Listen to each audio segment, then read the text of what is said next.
જૂનાગઢના કેશોદ તાલુકાની એક ખાનગી શાળામાં બાળ મેળાનું આયોજન કરવામાં આવ્યું હતું અને જેમાં ધોરણ 1 થી 5ના કુલ 139 જેટલા બાળકોએ ભાગ લીધો અને આ બાળ મેળામાં કુલ 36 જેટલા સ્ટોલ ઊભા કરવામાં આવ્યા હતા અને તેમાં સંસ્કૃતિ, ગામડું, આરોગ્યવર્ધક ઔષધિઓના સ્ટોલ, રસોડું, ઔષધીય વનસ્પતિ, વૈજ્ઞાનિક પ્રયોગો, ટ્રાફિક સહિતની બાબતો વિશે માહિતગાર કરવામાં આવ્યા।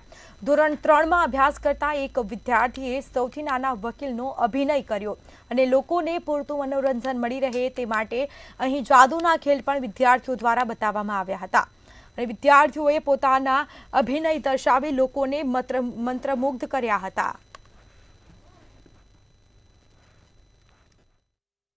હું એકેડેમી ન્યુરા એકેડેમીમાં અભ્યાસ કરું છું, જેમાં આજ બાળ મેળાનું આયોજન કરેલ છે। તેમાં હું બાળ અદાલતમાં ભજ્યો છે, તેમાં હું વકીલ બન્યો છું।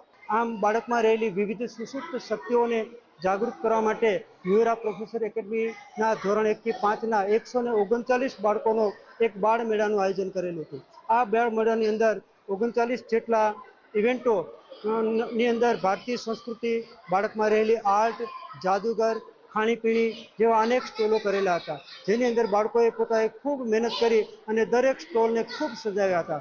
એની અંદર સજાવવા માટે અને એને સફળ બનાવવા માટે તેમના વાલીઓ તથા શિક્ષકો દ્વારા ખૂબ જહેમત ઉઠાવેલી હતી।